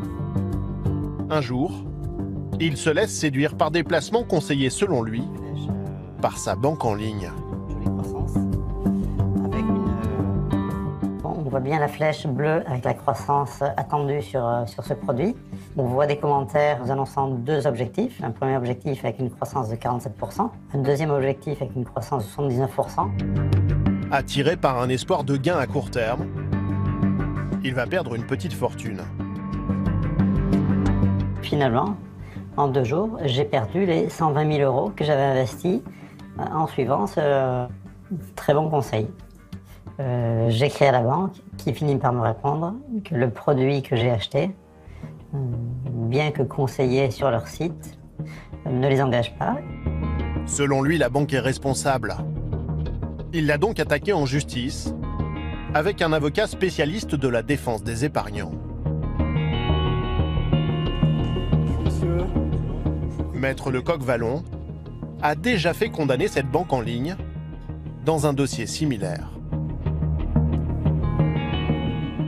Si vous donnez accès à ces produits-là dans le cadre de sites internet, donc avec de la bourse en ligne, des produits qui a priori sont tellement techniques qu'ils sont réservés aux professionnels, vous avez une maximisation des risques de catastrophe pour le client. Selon lui, la banque n'a pas respecté ses obligations légales. Elle aurait dû prévenir son client sur les risques encourus avec un message clair. Est-ce qu'il aurait fallu qu'un conseiller décroche son téléphone et appelle? Oui, bien sûr. Attention, vous faites quelque chose de particulièrement risqué que vous ne connaissez pas et qui peut générer des pertes allant jusqu'à la destruction totale du capital investi. Interrogé, la banque en ligne se retranche derrière le secret bancaire. L'affaire sera jugée dans quelques mois. Dans le monde des banques virtuelles, se cachent parfois des mésaventures bien réelles pour leurs clients. Je n'ai fait aucune coupe dans ce passage, je n'ai pas absolument... Là, je n'ai fait aucune coupe. Tout le passage était d'un seul bloc, c'est pas de moi, mais j'avais vraiment envie que tu entendes le passage dans sa globalité. On va revenir sur plusieurs éléments, je suis pas totalement d'accord. Il y a des trucs qui me gênent dans tout ça. Voilà, il y a des trucs qui me gênent. Je comprends, il faut de la défense des consommateurs, etc. On va commencer par le départ. Il y a un petit détail qui me dérange profondément, c'est que ce passage, c'est l'apologie de la formation, des programmes en ligne et de ce que je propose. Ce mec-là, il prend mon programme 10 millions, ça ne lui arrive pas. Voilà, ça ne lui arrive pas. Le gars, en fait, c'est comme si j'arrive en Formule 1 devant toi, je descends de la Formule 1 avec mon casque et tout, et je te file le casque, je te file les clés, et je te dis, allez, c'est bon, vas-y, monte dans la F1, c'est bon, on se retrouve demain. Il y a 99,9% de chances que je retrouve ma Formule 1 complètement défoncée, quoi. Tu ne conduis pas une Formule 1 comme tu conduis une voiture. C'est évident, en fait. Et en réalité, si je te mettais devant cet acte, si je te mettais devant une F1 et que je te file le volant, parce que tu sais pas si tu sais, sur les F1, les volants se détachent, en fait. Pour rentrer dans ta F1, il faut détacher le volant. Après, tu rentres dans la F1. Après, on te met le casque. Après, on te met le volant. C'est ultra violent. C'est vraiment ras-le-sol. Genre, le moindre gravier, bon, bah, t'es mort. Enfin... Voilà, t'imagines même pas, c'est un truc de taré. La Formule 1, c'est un truc de taré. Tu peux pas conduire c'est pas parce que tu conduis une voiture que tu sais conduire une F1. Voilà, c'est comme le kart en fait. Bon, bref. Et si tu veux, si je te mets devant une Formule 1, que je te file le volant dans la main gauche, que je te file la clé dans la main droite, que je te mets le casque sur la tête, tu vas me regarder, tu vas me dire, mais Nicolas, non, attends, qu'est-ce que tu fais? Je vais dire, si c'est bon, vas-y, t'inquiète, tu vas t'éclater. Dans tous les sens du terme. Non, tu monteras pas dans la bagnole. Tu me diras, écoute, t'es bien gentil, forme-moi, fais-moi faire des tours de chauffe. De toi-même, tu vas me le dire. Mais là, c'est la même chose. Enfin, regarde, je te repasse juste le passage. On voit bien la flèche bleue avec la croissance attendue sur ce produit. On voit des commentaires nous annonçant deux objectifs. Un premier objectif avec une croissance de 47%. Un deuxième objectif avec une croissance de 79%. Non mais le mec joue toute son épargne sur une flèche bleue et deux commentaires avec écrit 79 et 47%. Non mais sérieusement? Attends, moi mes programmes ils s'appellent 1 million et 10 millions. Donc je veux dire, il y en a qui vont jouer au loto, prends mes programmes mec. Non mais, à un moment donné, j'ai appelé ces programmes comme ça, c'est vrai. Et je l'assume totalement. Et je t'assure qu'à l'intérieur, il y a un plan pour aller à 10 millions. Mais gars, il y a du travail. Genre un travail de fou. Et je vais même te dire la vérité. Parmi toi qui m'écoutes, je sais qu'il y en a certains d'entre vous qui suivaient ces programmes. Et je sais qu'il y en a certains d'entre vous qui les travaillaient assidûment. Et je vais vous dire un truc qui est assez difficile à entendre. Si j'en prends 10 d'entre vous qui suivent le programme, il y en a peut-être 2 qui seront prêts à faire tout ce qu'il y a à faire pour atteindre l'objectif. Parce que c'est pas parce que je te montre quelque chose que tu vas obtenir la chose. Et c'est pas parce que je te montre, que je t'explique que tu vas l'obtenir encore. Et c'est pas parce que tu vas savoir ce qu'il faut faire que tu vas faire ce qu'il faut faire pour avoir les choses. Moi, je vais te donner juste un exemple. Avant de m'engager dans tout ce dans quoi je suis en train de m'engager, je peux t'assurer que j'ai beaucoup réfléchi. Pourquoi ? Pas parce que je ne connaissais pas les mouvements pour atteindre l'objectif, mais parce que je savais ce que ça impliquait. Parce que je me suis dit, attends, est-ce que tu es prêt à endosser l'ensemble des responsabilités qui vont te conduire à ce résultat? Et surtout, Est-ce que tu as envie de vivre avec ça? Et la vraie question, elle est là. Est-ce que tu es prêt à faire ce qu'il faut? Regarde, et c'est une super analyse que je suis en train de te donner parce que tu vas bien comprendre. Là, le mec, il a fait un premier choix, il a perdu toute son épargne. Un très gros montant. Il y a deux solutions. Soit tu vas pleurer dans les jupes d'un avocat, mais tu récupéreras jamais ton argent. Soit tu te dis, ok, qu'est-ce que j'ai fait qui n'a pas marché et qu'est-ce que je vais faire maintenant pour les récupérer? Et la vérité, c'est que dès le départ, le mec a le mauvais comportement. Parce qu'il a pris une banque en ligne pour ne pas payer des frais. Et comme il était trop près de ses sous pour ne pas payer ses frais, il s'est dit « Ah, je vais gagner de l'argent facilement parce que comme j'économise, eh bien en plaçant mon argent, mais en n'ayant rien appris du tout, je vais y arriver. » Tout part au départ d'une mauvaise mentalité. Alors je ne vais pas faire tomber cette analyse dans du développement personnel et dans tous ces trucs. Ce n'est pas le propos.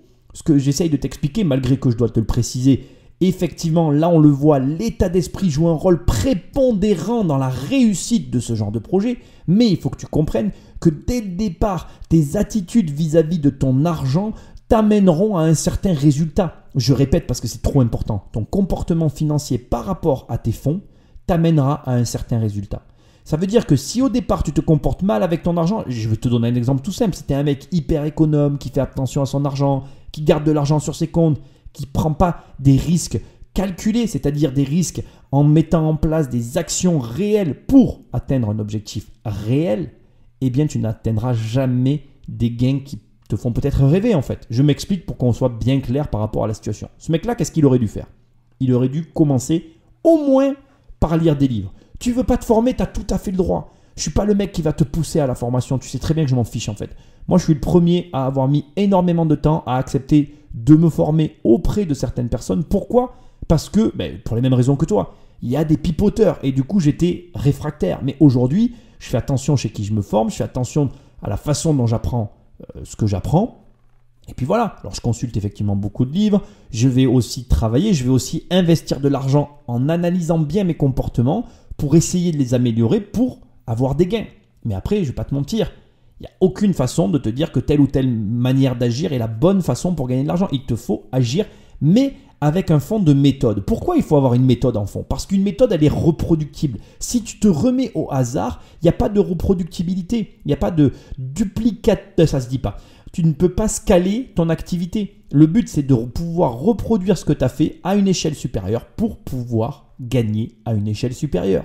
Je pense que j'ai été clair. Mais alors, me diras-tu, Nicolas, quel est le rapport avec les banques en ligne? Eh bien, mec, je vais te dire un truc. Les banques en ligne, c'est un état d'esprit. En fait, si tu es dans une banque en ligne, tu y as été pour les mauvaises raisons. Et je vais te donner un tuyau en or. Le problème, c'est jamais tes dépenses. Je vais te le redire. Le problème n'est jamais tes dépenses. Le problème, ce sont tes entrées. Quelles sont les entrées que tu opposes à tes dépenses? Si tu es le genre de gars qui est à l'économie, tu seras mort, que tu seras riche. Je t'invite à regarder ma vidéo que j'ai fait sur le salaire où je t'explique comment faire pour avoir 1 million d'euros en économisant. Tu seras mort, que tu seras riche. Change ce comportement et tu commenceras à gagner de l'argent. Le problème n'est jamais ta dépense. Tu dois dépenser de l'argent. La question, c'est comment tu le dépenses, comment tu passes à la vitesse supérieure. Dans la dernière partie de l'émission, on va voir des entrepreneurs qui sont passés à la vitesse supérieure. Ça va t'intéresser et ça va te montrer le mindset qu'il faut avoir pour réussir avec son argent. Et là, pour le coup, dans le milieu financier, c'est quand même intéressant. On continue. Mais face aux banques traditionnelles, une autre alternative a fait son apparition et cette fois, aucun risque de banqueroute. Depuis 3 mois, cette agence bancaire parisienne a un nouveau concurrent sur le trottoir d'en face. Entre la vente de cigarettes et de jeux à gratter, le patron ouvre plusieurs fois par jour des comptes en banque. Bonjour monsieur. Je peux ouvrir un compte nickel. Oui, vous voulez ouvrir un compte nickel? Moi j'aurais besoin d'une pièce d'identité. Le compte nickel est ouvert à tous, sans condition de revenu. Déjà 500 000 clients en 3 ans. Française. Voilà, ça c'est bon. Et un numéro de portable. Vous avez un téléphone sur vous? Donc c'est bon. Donc la carte elle coûte 20 euros. 20 euros, c'est le tarif annuel pour un compte accompagné d'une carte bancaire qui permettra à Khalifa, originaire d'Égypte, de retirer de l'argent ou de payer chez des commerçants. Elle est accessible aux interdits bancaires, mais les empêche de dépenser l'argent qu'ils n'ont pas. Fini donc la banque traditionnelle pour Khalifa, qui devra alimenter son compte par virement sur Internet ou chez son buraliste. Donc là, je valide 30 €. Donc voilà, félicitations, votre compte est ouvert. Je vous remets votre carte, votre RIB. Ici, le client paye une commission à chaque dépôt, 2% de la somme versée. Chaque retrait lui coûte 50 centimes. Et dans un distributeur automatique, c'est 1 €. Redonner un compte aux 2 millions d'interdits bancaires. Derrière cette belle idée, une affaire rentable qui a fait la fortune de 2 entrepreneurs. Avant qu'on te parle des 2 entrepreneurs et de te les identifier, que je t'en parle un peu plus rapidement, parce que sinon l'émission va durer des heures, c'est déjà le cas, je veux juste analyser avec toi le business model et que tu comprennes bien toujours comment ça fonctionne. Déjà, on a ici des personnes qui, comme tout à l'heure, je t'ai fait un détail des pourcentages des gens qui changent de banque, ont analysé, et tu vas le voir, il y en avait un des deux qui est un ancien de la banque, connaissait le nombre de personnes qui étaient interdits bancaires. Donc, il y a 2 millions de personnes qui ont, malgré qu'ils ne peuvent plus avoir de compte, ont quand même besoin d'un compte. Aujourd'hui, tout le monde a besoin d'un compte bancaire, d'accord ? Si sur 2 millions de personnes, tu fais, on va dire, une moyenne de passage de flux financier d'environ 1 000 € par mois, tu obtiens, je vais quand même te le dire parce que c'est un petit peu, ça serait con à ce stade de ne pas te donner le chiffre, tu obtiens le chiffre stratosphérique de 2 milliards d'euros. Donc, tu as 2 milliards d'euros qui circulent. Et si sur ces 2 milliards d'euros, tu te dis que tu vas prendre juste que 2%, eh bien, tu te retires 40 millions d'euros pour ta petite société, même que 1%, ça fait 20 millions. Donc, tu vois, on a déjà, tu vois comment on fait un business model en identifiant un segment de marché sur lequel on a des chiffres. Ce qui est hyper intéressant, c'est que là, les entrepreneurs, ils se sont dit quoi ? Ils se sont dit, ok, nous, on n'a pas l'infrastructure pour délivrer notre produit à l'échelle nationale. Pourtant, ces 2 millions de personnes sont disséminées nationalement sur notre État, dans notre pays, la France. Et il va falloir qu'on les touche le plus vite possible et le plus simplement possible. Bon, ok, comment tu réfléchis dans ce cas-là ? Tu te dis rapidement, tac, tac, quel est le commerçant actuel qui vend finalement différents services et qui a à sa disposition les outils déjà dans ses mains pour fournir ce que nous on va proposer, bien les bureaux de tabac, tout simplement. Et c'est ça qui est génial dans l'idée, c'est que ils ont utilisé une ressource qui était déjà sur le marché pour aller chercher leur clientèle. Et ça leur a coûté 0. Ils ont créé le produit, ils l'ont mis en service, ils ont simplement converti quelques utilisateurs. Le bouche à oreille a fait la suite. Pourquoi ? Parce que 2 millions de personnes qui n'ont aucune solution et qui d'un coup en a une, il n'y a pas besoin de faire de pub en fait. Ça se fait tout seul. Et ce que j'essaye de te montrer là, c'est que le secteur bancaire est largement attaquable à différents niveaux. Et tu t'imagines même pas les enjeux qu'il peut y avoir à tous les niveaux, tellement c'est énorme. Et là, on voit vraiment que tu as 2 personnes qui l'ont cannibalisé d'une façon très intelligente. On va en parler rapidement et puis on va conclure cette émission. C'est parti. À Nantes, Riyad Boulanoir et Hugues Lebray sont à la tête d'une entreprise florissante.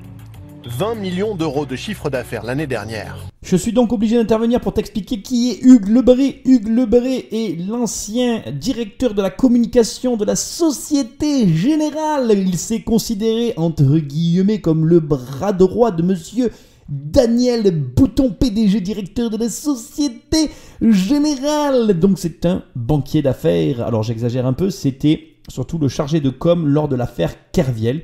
Il a assisté Daniel Bouton lors de cette affaire. Il dit lui-même avoir été, il se considère comme étant plus important que son rôle déclaré, puisqu'il était directeur de la com, mais du coup il était dans les petits papiers, ou en tout cas il avait accès à ce qui s'est réellement passé durant l'affaire Kerviel pour avoir conseillé Daniel Bouton lors de cette affaire.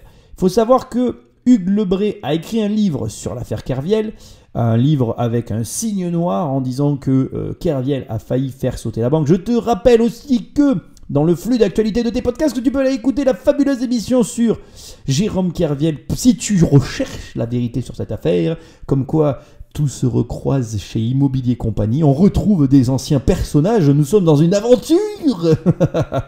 Mais tu vois que c'est très amusant quand tu développes une compétence, et lis mon livre, bordel, pardon, j'ai été vulgaire, lis mon livre, achète Devenir riche sans argent, je t'y explique pourquoi développer une compétence. Et là encore, Si tu es un habitué, tu y vois une certaine forme de redondance. Tu dois commencer à discerner les petits détails qui créent les grandes réussites. Et là, qu'est-ce que tu vois? Tu te retrouves avec un ancien de la Société Générale qui connaît bien son marché et qui du coup arrive à y créer une société parfaitement placée. Je te laisse écouter un petit peu les détails du business model, même si tu as globalement compris comment il fonctionnait. C'est d'une intelligence sans faille et ça fait plaisir de voir ce genre de réussite en France. Créée il y a 3 ans, elle compte déjà une centaine de salariés, bientôt le double, dans ses bureaux flambant neufs. C'est pour l'ensemble des recrutements que l'on prévoit dans les prochains mois. Et donc il y a une trentaine de personnes qui arrivent dans les prochaines semaines. Modèle économique de la start-up, gagner de l'argent grâce aux exclus de la banque, en taxant les petites opérations du quotidien. Chaque client paye en moyenne 46 € de frais par an. Avec ces 46 €, on gagne quelques euros qui nous permettent, fois 530 000, de pouvoir recruter des gens. Et donc au lieu de dire « je vous fais des trucs gratuits qui nous coûtent de l'argent et puis je vais me refaire sur la bête par derrière sans vous le dire », nous on dit « je vous fais payer mais je vous fais le juste prix pour la prestation de service ».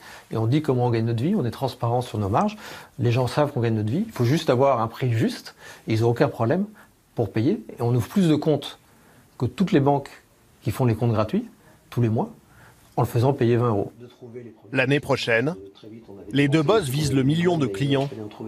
Leur entreprise vient juste d'être rachetée par BNP Paribas pour 200 millions d'euros, selon la presse. J'adore vraiment arriver à ce point dans l'émission parce que là, tu sens la différence. Tu dois la sentir. Tu dois te dire, putain merde. En vérité, déjà, qu'est-ce que tu dois avoir compris à ce stade? Déjà, quelqu'un qui assume, ça vaut 1000 fois plus que toutes ces personnes qui n'assument pas. Ce qu'il a dit est totalement vrai. Il a dit, je préfère dire à mes clients, je vous prends 20 balles pour l'ouverture d'un compte, ça me semble juste, plutôt que de faire comme ces mecs qui vous prennent une ouverture gratuite, qui oublient de vous dire, je vous facture le double, et qui derrière font tout pour vous la mettre à l'envers. Et il a raison. Et je vais aller plus loin que ça. Tu peux même être le plus cher du marché dans la mesure où tu assumes et où tu es transparent, où tu as une logique derrière. Et ça, c'est ce qu'il y a de plus fort.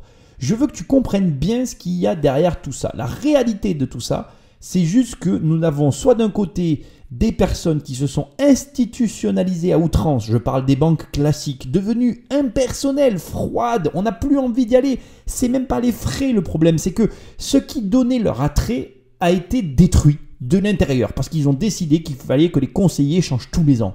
Gravissime erreur. D'un autre côté, comme les gens en ont marre de payer des frais, tu as des mecs qui se sont enfournés dans le créneau, mais sauf qu'ils font exactement la même chose. C'est débile. Enfin, excuse-moi, moi je te le dis, c'est débile. Et au final, entre ces deux-là, tu as des gars qui ont trouvé l'opportunité et qui, eux, ont un segment de marché très ciblé, qui est, et je te le précise, le segment de marché des gens qui prennent simplement, ou que plutôt qui n'ont plus le droit d'avoir des comptes. C'est relativement dommage. Mais moi, ce que je voulais te dire surtout, c'est qu'au milieu de tout ça, toi, tu vas devoir faire ton chemin. La vérité, c'est que si tu es investisseur, tu n'as pas vraiment le choix. Tu es obligé d'aller sur les banques classiques. Je vais être aussi franc et transparent avec toi. Les banques dématérialisées commencent à être compétitives et commencent à être réceptives à certains dossiers d'investisseurs. Ça doit rester dans ton giron, dans un coin de ta tête en tout cas, et tu ne dois pas hésiter à aller les trouver pour les mettre en compétition. Si tu y arrives, j'ai envie de te dire, adviendra que pourra, signe avec elle, ma foi, il faut que le business tourne. Je fais tomber un petit pot, c'est rien. Bon, ce que je veux te dire, c'est que là, ce qu'on vient de voir, c'est que le monde de la finance, il est comme il est. Mais je veux que tu comprennes une chose, et c'est la phrase que je veux que tu gardes en tête à la fin de ce podcast. Ce n'est jamais tes dépenses le problème. On revient au début de l'émission à tout ça. Si tu quittes ta banque, c'est à cause des frais. Mais si tu la quittes à cause des frais, c'est parce que tu n'y opposes rien en face. Tu dois apprendre à demander des choses à ta banque, à travailler avec ta banque. Tu dois apprendre à comprendre les mécanismes bancaires pour pouvoir en tirer profit et ne pas les subir. Alors, bien évidemment que dans mon programme 10 millions, je t'apprends à faire tout ça. Mais on ne va pas parler de mon programme, tu le prends ou tu ne le prends pas, ça c'est ton problème. Il y a une chose que j'ai à te dire, tu peux aussi faire une chose toute simple, et c'est le conseil que je vais te donner. Tu as 60%, 57% s'il faut qu'on soit précis, des gens qui ne changent pas de banque, ou en tout cas qui ne changent quasiment jamais de banque, qui restent plus de 5 ans dans la même banque. Pour tout simplement éprouver le système bancaire, tu n'as qu'une chose à faire. Va là où il n'y a personne. Fais ce que le minimum de gens font. Change régulièrement de banque. Je sais, c'est what the fuck comme conseil, mais réfléchis-y. Moi, j'aime bien dire que si tu fais ce que le plus de gens ne font pas, tu auras toujours un résultat différent de la majorité. Et c'est ce qu'on veut en fait, avoir un résultat différent de la majorité. C'est un étrange conseil, mais crois-moi, si tu le couples avec l'autre phrase qui est que, et je te la rappelle parce que je veux qu'elle te rentre dans la tête, le problème ne vient jamais de tes dépenses, il vient de ce que tu opposes à tes dépenses. Et si tu n'opposes rien à tes dépenses, eh bien c'est de ta faute. Ce qui veut dire que si tu trouves que ta banque te coûte trop cher, c'est ta faute. Il est sympa ce Nicolas. Tu l'écoutes et en plus il t'explique que si ta banque te coûte trop cher, ben c'est ta faute. Ben oui, c'est ta faute. Parce que si tu oublies de lui demander quelque chose en retour, tu peux t'en prendre qu'à toi-même. Il faut que tu commences à réfléchir comme ça pour passer à la vitesse supérieure. L'émission n'est pas terminée, mais j'avais envie d'y donner une saveur de conclusion pour qu'on finisse sur des chapeaux de roue. Alors la banque à papa est-elle condamnée? Faut-il se préparer à un monde sans agence, sans guichet et peut-être même sans carte bancaire? Bonjour monsieur, je voudrais 3 pains au chocolat s'il vous plaît. Demain, c'est peut-être avec notre smartphone que nous achèterons nos viennoiseries grâce à une application récemment mise au point par le leader français des télécoms. Merci à vous. Merci. C'est un outil du quotidien, le téléphone, on l'a tout le temps dans sa poche. Et c'est vrai que nous, chez Orange, nous avons cette conviction que demain, beaucoup de gens utiliseront le téléphone pour faire des paiements. C'est l'avenir, mais c'est déjà le présent.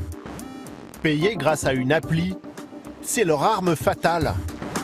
L'innovation grâce à laquelle le géant du mobile espère s'imposer face aux banques traditionnelles. Dans un mois, il lancera lui aussi sa banque en ligne en s'appuyant sur son réseau de 600 boutiques et ses 28 millions d'abonnés. De quoi bouleverser le secteur. À côté des gadgets en tout genre, ces nouveaux box individuels serviront à ouvrir des comptes en banque.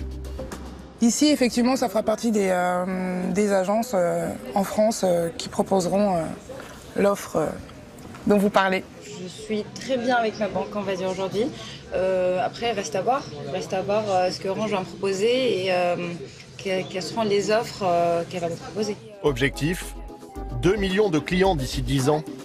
Géant des télécoms, banque en ligne et même bientôt supermarché. Tout le monde en veut décidément à votre argent. La conclusion me fait sourire et elle va te faire sourire. Je vais te donner un conseil final. The last one conseil. Il y a 2 choses que tu dois retenir là. Si tu fais tout et n'importe quoi, tu finis par plaire à tout le monde. Plaire à tout le monde, c'est plaire à n'importe qui. C'est la plus grosse de toutes les erreurs. En marketing, en positionnement, en pilotage d'entreprise, si j'ai bien appris une chose, c'est que plus tu vises large et moins tu captes les gens. En réalité, tu dois réellement être précis. L'erreur que va faire Orange, c'est à vouloir tout faire, ils ne finiront par ne plus rien faire. Exactement comme finalement font les banques, à proposer des téléphones, ils passent pour des pignoufs. Ils sont même plus capables de faire leur métier. Ce qui veut dire 2 choses. Ce qui veut dire qu'aujourd'hui, on est dans un carrefour. Tu n'imagines pas les opportunités qui s'ouvrent devant toi. Tu es dans un carrefour. Tu peux construire le futur parce que toutes ces sociétés ne comprennent rien à ce qui est en train de se passer. Et tous les mecs comme nous, on est lucides. Si tu es investisseur, je t'assure qu'il y a un créneau à prendre, même au niveau bancaire. Et j'ai envie de dire, surtout au niveau bancaire. Plus l'idée paraît folle, meilleure elle est. Plus l'idée paraît difficile à l'entrée, moins il y a de concurrents. Moins il y a de concurrents, plus tu as de chances d'accoucher du bébé. Et je te souhaite d'accoucher du bébé. Parce que on vient de passer une émission entière à parler de banque.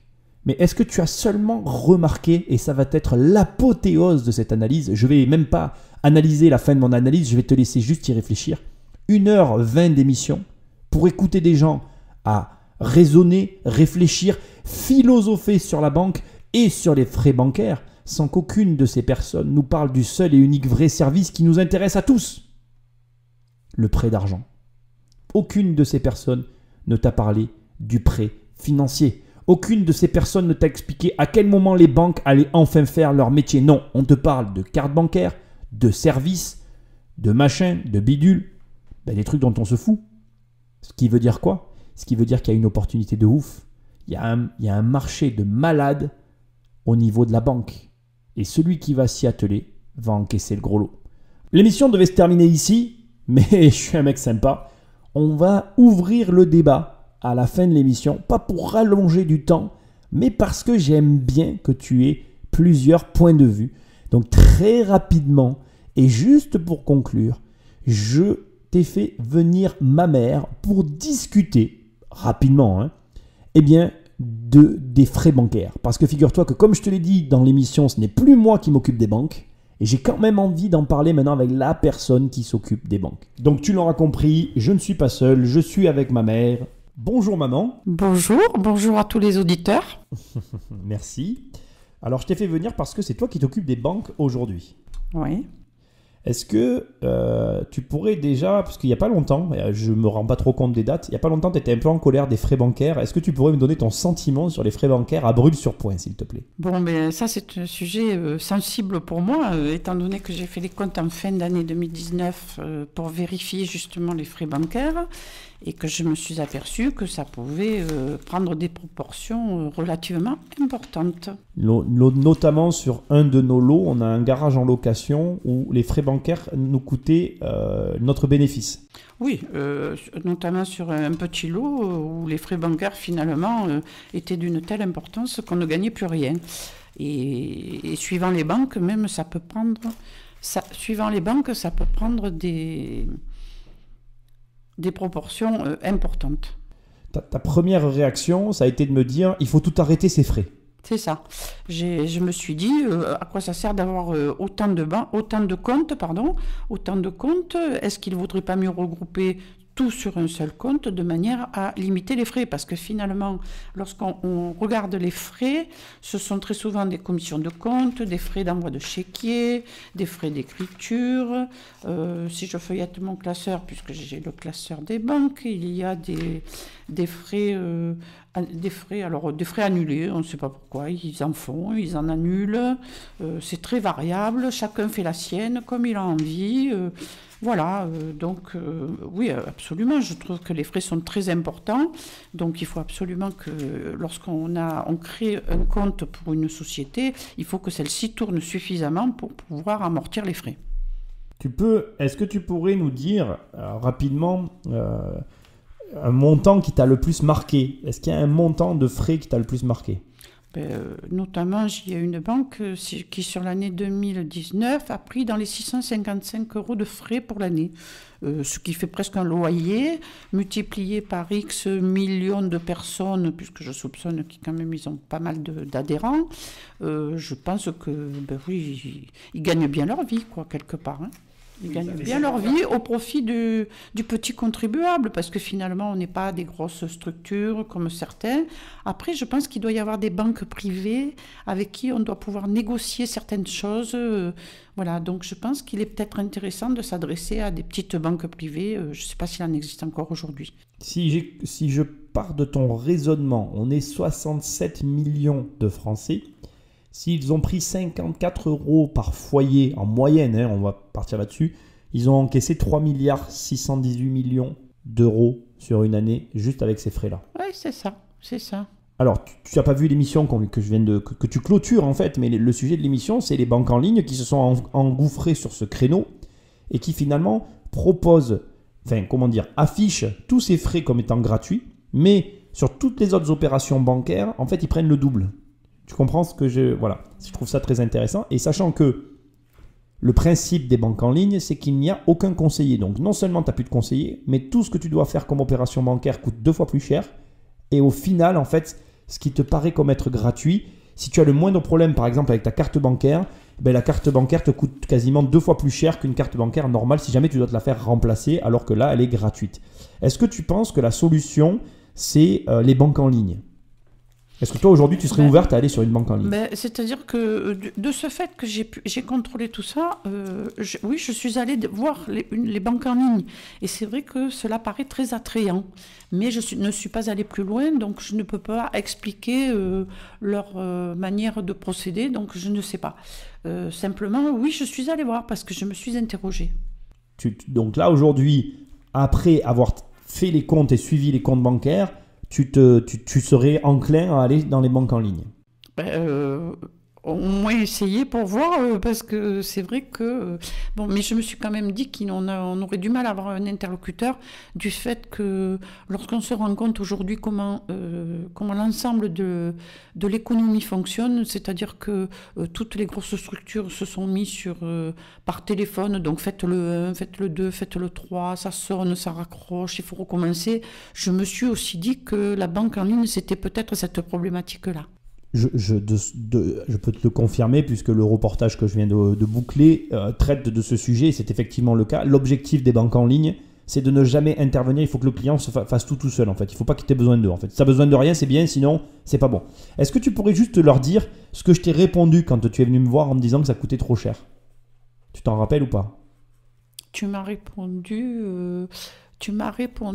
qu'en fait on était obligé... non, je ne m'en rappelle pas vraiment en fait. On était obligé pour pouvoir augmenter notre capacité, il était utile de laisser quand même un peu d'argent à la banque. Mais enfin, entre 200 € et 650 sur une banque à laquelle on a laissé donc 655 €, virgule quelque chose, je trouve que c'est exorbitant. Voilà. Oui, tu trouves que le service par rapport au coût, tu n'es pas d'accord avec le prix surtout que le service n'y était absolument pas sur cette banque. Voilà. Bon, on l'a quitté, tant mieux. Est-ce que toi, alors juste on va conclure parce que l'émission est déjà assez longue. Je t'ai fait juste venir là parce que avant tu faisais pas forcément les comptes, c'est moi qui faisais les comptes des sociétés, enfin des sociétés immobilières. Tu faisais les comptes des activités commerciales. Est-ce que tu pourrais me donner ton avis aujourd'hui sur l'immobilier au niveau des comptes en banque? Comment je vais te poser cette question? Après X années, après 10 ans d'investissement, plus de 10 ans maintenant d'investissement, est-ce que tu trouves que la situation a évolué? Comment tu trouves notre situation financière? Notre situation ne fait que s'améliorer, ça c'est certain, mais je trouve que par rapport à justement la réflexion que tu m'as faite sur le fait de laisser de l'argent à la banque, quand je dis laisser, c'est-à-dire leur payer des frais, je pense que suivant les banques, en effet, dans les 200 € par mois, aller jusqu'à 250, avec les rentrées d'argent, ça ne se voit pas beaucoup. Par an, tu veux dire par an, t'as dit par mois. Oui, par an. Donc ça ne se voit pas beaucoup, donc là c'est raisonnable. Maintenant, une banque qui prend 655 €, c'est irraisonnable à mon avis. D'accord.